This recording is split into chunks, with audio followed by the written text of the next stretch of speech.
Hey, Who Dat Nation. Welcome back to the channel where today we're going to talk a little bit about Johnathan Abram, the recent signing here for the New Orleans Saints.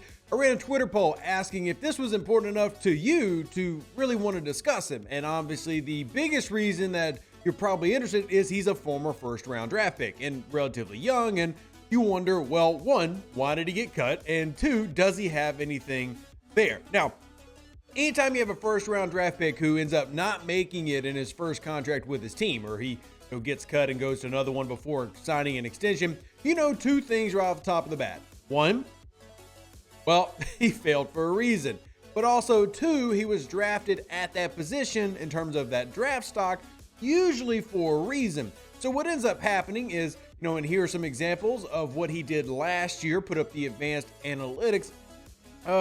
What you found last year is, well, a guy who is very inconsistent. The mental processing does not track in terms of wanting him to find success each and every play. And there are some things that I feel like he could be used at effectively, and then others that you'll see in today's film study that he simply wasn't. Now, straight to it. Remember, this is not a highlight film. So you're not going to come in here and see Johnathan Abram just bawling out every play. That's not what we're here to do. But what we will do is try to take a look and see, can he be effective in New Orleans? Now, those worried about him being on 3 teams last year, basically the Raiders cut him. I don't really count the Green Bay thing because he didn't really start. He didn't really stay with the team. He was inactive. And then you get him over in Seattle where he starts the final 3 games. Some big things to kind of note in the very beginning. He's not the most athletic player. He has struggled with missed tackles before, but mental processing is going to be kind of the biggest issue that you notice in this film study, but there are also positives. This is not just a drag Johnathan Abram, and I do think that there are things that he can do that fit the New Orleans Saints, and you could actually see him having some effect on the team. But let's talk about how that could be. Keep in mind that this is being done in March of 2023, so it's very possible he don't even make the roster. We'll see. But there's definitely an upside there to see if it'll translate to your New Orleans Saints. All right, so we're going to rotate to the film here and start talking about it, individual plays. All right, now if you're already a familiar person with this channel, make sure you join the Discord if you're not already there. We'd really appreciate it. Link is in the description of the video. So he is number 24. You're going to see him underneath here. I do like this type of play. What I have found, and I'm going to go ahead and tell you, as I talked about on the podcast last night, I did not watch a lot of Johnathan Abrams. Well, now I've gone and watched 4 games of Abram, got around 220-ish snaps in. So I feel like I have a decent grasp of what he was last year. One thing I will say is I do like him inside 10 yards. So I like him close to the line of scrimmage. He did play a lot of deep safety, and you'll see that here with the Raiders. But in this particular play, you are watching number 24. Wow, it's a terrible circle. Watching number 24. I want you to watch him track as he goes down the line. Now the motion here, you see the Chargers running. This is that zone motion with a bootleg out the back. You're trying to leak this route underneath and get some easy yards. This is a pretty common, I say pretty common concept that you'll see around the league from everybody. He reads it pretty well, goes underneath, gives up appropriate space. He doesn't want to jump it too soon in case there's some type of quick stop or he misses a tackle, whatever, because missed tackles have been an issue for him at times with the Raiders. Reads it appropriately, then comes up, and you end up gaining like 1.5 yards. That's a win. This is a very good rep for him. Love the tracking. And if you give him a singular task, I think that you see a lot of reps like this where he does pretty well.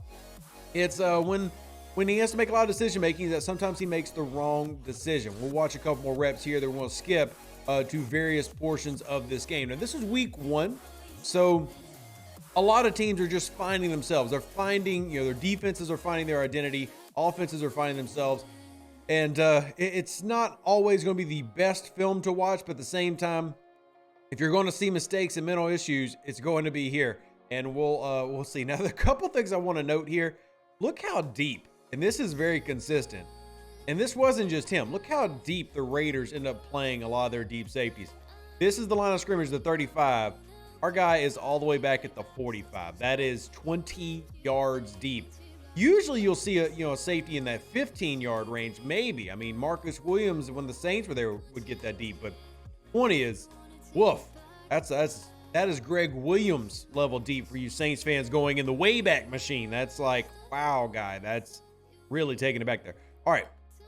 So that's, I wanted to include that just so y'all can see. Now, you got a cover 2 look. Now, they do play several coverages that Saints fans be familiar with. They do quarters, Tampa 2. There's definitely some similarities between what the Raiders ran and what New Orleans currently runs. Again, just really deep back here and just doing this all. But that's not really on him. That's a coaching thing. I don't know why they want to play him that deep. I don't know. So we're going to skip ahead a little bit and go to another play right here. So again, this is going to be him closer down the line. You're going to see him kind of wiggle back a little bit. He's right above my head.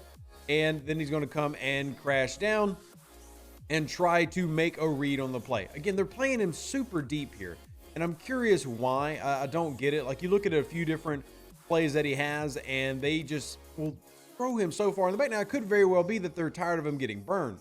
Now, for example, this is a play right before that I actually meant to play the first time before seeing that him trying to track down on that little swing play. But I do like him in this particular position. So what he's doing here is basically called a robber, where he's the middle safety. Let's call it that. The best way to, like, layman term it. You've got a single deep, and you're going to sneak a safety down into the hole, and he's going to play that robber mode where he's trying to make an impact in a, kind of like that medium zone. I do like the read here. Good reaction. Ends up getting kind of like, it's illegal kind of a pick play, but kind of gets picked out of it. But good read there. And again, I think the closer he is to the line of scrimmage, the more he keeps in front of him, the better he tends to be. But then you also get, moments like here where, in terms of in front of him, is literally the entire football field. So, it's and you wonder, and I haven't followed him enough in the Raiders to know, is that done out of fear? Is that just him getting burned? I did watch a few different film studies after doing my own film study of different Raiders analysts that I've trusted, like I've worked with at The Athletic, and really did show him getting beat deep a lot. Doesn't have the best hip fluidity when it comes to flipping them and tracking and chasing.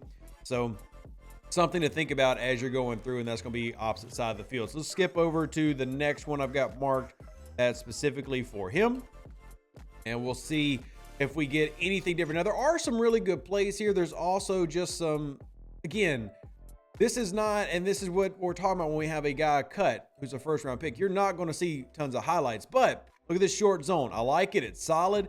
Ends up leading to an incompletion. But one thing you'll also notice is his short area quickness is solid, but his area awareness, situational awareness, is not always the best. So right here's in the very middle of your screen. He's going to drop it to his zone. But knowing where and feeling where, he's actually right behind me. So he's right here. Yeah, promise. He's right where the microphone's at. His ability to understand where exactly somebody's crossing in, I don't feel like he reacts that quick enough, but he gets there, makes the play, it's fine. But this is where I talk about him being the mental processing, just maybe half a tick slower, making the wrong decision. That time, it was just a smidge slow, but again, that's an incomplete pass. You'll take that all day long. And I'm sure an NFL player comes in here and critiques it, like, you're really going to give me a negative for that? I mean, maybe I'm nitpicking a little bit too much on that play. So coming over here, he's going to have what is essentially the 2x2 setup on this play. He's the deep safety, but again, kind of playing a little bit more shallow this time. Flips his hips. You see, he kind of gets a little wide here, but that's okay. You expect the other safety to pick up the route, and then he looks back at the opposite side. So this is a good play. This is a good set for him.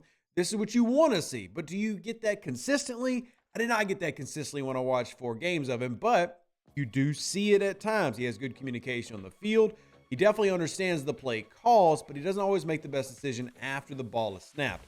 That could change, though, and that can improve. These are different things that you look to improve as a player, as a coach. You always want to try to find the good in a player and see if you can maximize on that good. Now, in this red zone series, I actually really like him. For example, design kind of clear out here. He tracks it really well. And even though the play doesn't go his direction, I love his ability to read it. One, love the communication. He is a very vocal player on the field to try to make sure that not only he is in the correct assignment, but that everybody else on his team is in the correct assignment. And we love communication. Communicative leaders are important on the field, especially in the secondary. But love this. A little bit of a rub, fight through it. He doesn't try to go over it. You could maybe argue he should probably slide underneath it, but fighting through it means that he's not going to end up trailing. He ends up right even, and I like that. I like him fighting through that rub.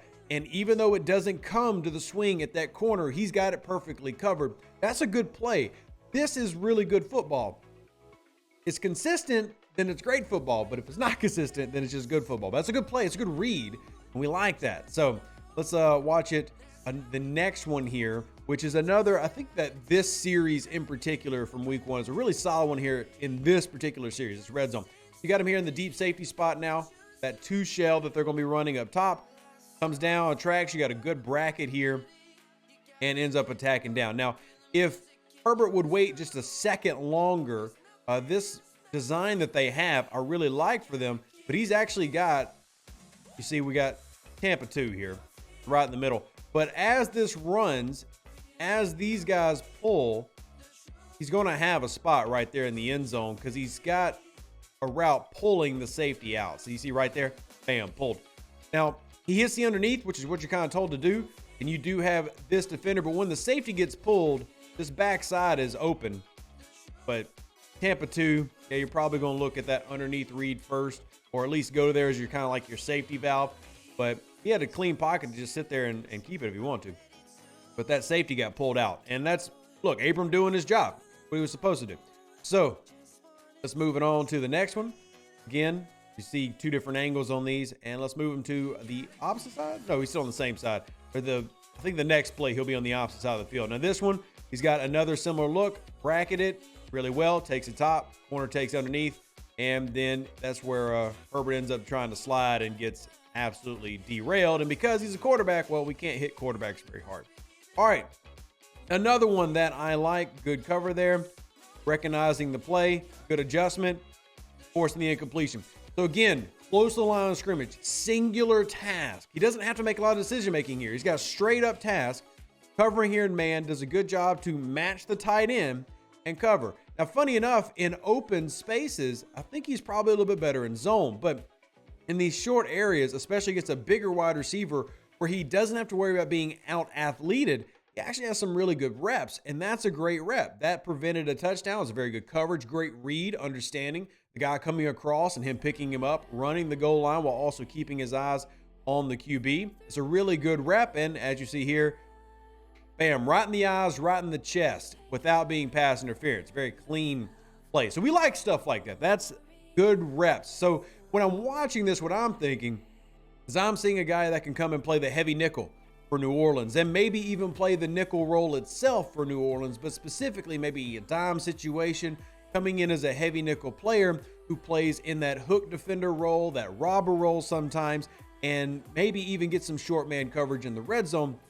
It can be effective. Now, don't worry, we're not wrapping it up yet, but giving you some ideas of how the New Orleans Saints can use him effectively if he does show enough to justify Dennis Allen keeping him on the team. Let's fast forward a little bit. This is the next series.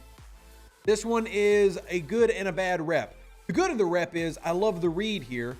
One of the rare times the Raiders kept him within range to actually come downhill and make a play on the football for the ball carrier.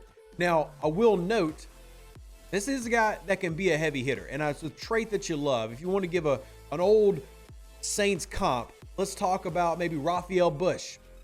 Now, Raphael Bush was not a first rounder, nor did he have first round expectations. Let me take a sip of my coffee.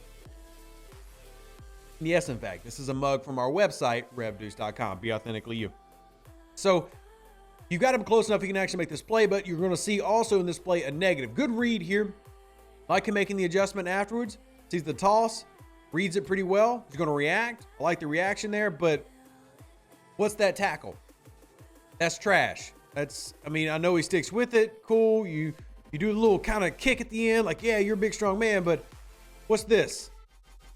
That's not a good form tackle. Like, you're trying to tackle his knees and his chest at the same time. Wrap up, take him down. Now, he sticks with it, and he gets help, and ends up being a tackle. But that is not a good tackle, and this has been a problem with him as a Raider, was he wasn't a consistent tackler. Now, his tackle percentage, his missed tackle percentage, as you saw in the first clip, is actually not that bad, which this is something that he improved on. His first few years, this was a problem. But if you go to the far right, there's his missed tackle percentage with both the Raiders and the Seahawks last year. So he did improve on that as a player, which is good. We like improvement. Improvements are always fantastic. But still, this is not what you would call a form tackle by any stretch of the imagination. Got to clean that up. That's very messy. Very messy. So again, you got him looking like he's going to be that under guy. See him coming through, kind of sneaking close to the box. But now he's also going to be, this is where you see that he's not an amazing athlete because he gets his ankles broken by Justin Herbert. Or as I like to call him, Justin Abear, because I wanted him to be a New Orleans Saint. I mean, I guess you can't get too mad. He doesn't like get completely destroyed, but he gets completely ankle broke. Whew, but again, he's not coming in as a guy that is seen as an elite athlete, right? He's good, but those poor ankles, at least he forced him back inside. Like there's a positive to be found. He forced him back inside. All right. Again, coming down here, now this is kind of where I really like him. I like using him in this role, right down here. Whether it's a pure nickel or running a heavy nickel, however you want to word it. But I like this role for him. Come read. I don't like this result. Now, it's not terribly fair, but there is one negative about him that I've seen. Yes, he's a heavy hitter, and yes, I do think he has a good play strength on the field. But what he doesn't do very well is stack and shed. So you see, clears the first block, but then goes straight to the next one and then just gets absolutely manhandled. That's not a good rep. You need to avoid this block at all possible. You don't want to take on 320-pound centers, 300-pound centers. And it's a beautiful rep if you're the center. I mean, you go home and you laugh at that on tape. You come in to work on Monday, you're like, hey, can't wait to get to this part of the clip. But he's got to be able to see this and avoid it. And this goes into the, one, good job reading and feeling the first block. But then, yeah, you got to do something to not be that guy. And I know it's not fair. He's a safety. That's a center. But that's why you have things like stack and shed. That's why you do athletic ability to cut back inside, to cut underneath the block. There are techniques for that. So no matter what, it's something that you can't see happening. I realize he's not going to win one-on-one, but one negative that he has to him is he doesn't have tremendous length. Let's go back to the relative athletic score. Look at his length there. Doesn't have much. You see the arms very short. So he doesn't have the ability to get inside, stack and shed like you would like to see from some other guys. And that's something that he's going to have to find ways to play around, which usually means using athletic ability to avoid the block. And if you want an example of a player who does that extremely well, Demario Davis avoids blocks. He knows when he doesn't need to take on contact. So Johnathan Abram has to learn that same trait. So watch this play here. This is just a TD. This was Tampa 2, and he's on the backside, so it's not his fault. But yeah, just going through all these individual ones is good and bad. All right, back here, we'll see him down low. Again, this is where I actually like him the most. Good read, bad play. Again, got to secure the tackle, but it's a good read, and I love him down the box. I think this is where he finally starts to show off some good ability. If he can just get some of these little things cleaned up, this is where you see, okay, guy who can make an impact. So he's off the screen now. He's going to come to your right side. Underneath, great read. He's the edge guy. He's got to make sure that this cuts back inside of no matter what, or make the tackle, and he does that. So he misses it, but it's clean, and that opens it up for who is an extremely good player right there in number 98. But still a good job by him, even though he doesn't make the tackle. He fills the assignment really well. Now, next play, though, he's back to being the super deep safety 15 yards down the field and ends up coming down and ends up making the tackle because of a missed tackle in front of him. But again, the depth that they would play him with, it's either out of fear or this is just how they play. But this is ridiculously deep compared to what you'll see a lot of Saints play at depth-wise with Dennis Allen. So I don't know if he could fit that safety mold. And one thing about him is I do like him more as a strong safety. And if you hear a lot of the roles I'm talking about him playing is similar to how Malcolm Jenkins would play. Close to the line of scrimmage, his second stint with New Orleans, taking on those tight ends. Well, that's what Honey Badger does. So it's curious to see what they envision him as. So my thought would go to that kind of, again, I keep repeating it, nickel roll. Again, here you have him in that same thing, short zone. I like this play. Yeah, it's a short little curl, but solid tackle, makes a solid play. I like it. Maybe that's kind of where we're at right now, and that's what they envision him as. Y'all can make that decision as you watch the tape, and y'all decide for me. All right, see why. Yeah, watch from this angle. Simple play, read, tackle. Yeah, it's good. We'll accept that. We will happily take that just about every play. But this is where I think that you do see him have some level of success, but as a deep safety, did not see a lot of that. We'll get one more in here before we wrap up, because I don't want to make it seem like I'm hyping this guy up. There are some solid qualities to like. Again, look, remember I talked about liking him in that robber role, basically what you're seeing him in here. Watch this play. All right, snap, read, love this one. Bam, there's that nice hit strength you like. Forces the fourth down. This is a beautiful read. Again, 10 yards and in. This is where I like him on the football field. All this 15, 20 yards back, making him read the entire field. I can't stand. When he's back here, I don't really like him. Get him closer, 5, 10 yards, and he's the nickel guy. Or he's a robber role as a safety. This is where he really kicks off. Give him singular assignments. This time, his assignment is covering this wheel route that's going to come out the backfield or a swing. That's his job. I love it. He reads it, attacks. Look at this. As soon as he sees that arm go back for the quarterback, hit it. Bam. This is great play. I like that. Now, does it force a fourth down? That's close. But I still like that's that click and close you talk about. The ability to process, click, close. As soon as he sees it, he takes off, he covers it. We've seen wheel routes like this due to safeties not covering or corners not covered or linebackers not covering well turn into touchdowns or big plays. No matter what, this was like a 4-yard reception. 5 yards maybe, 4.5. Either way, it's a close call, and they're going to end up having to measure this and see if it's a first down. I didn't even check and see if it was, but I do love that processing. This is a player that can provide a play, maybe make a positive impact in the right role, in the right set.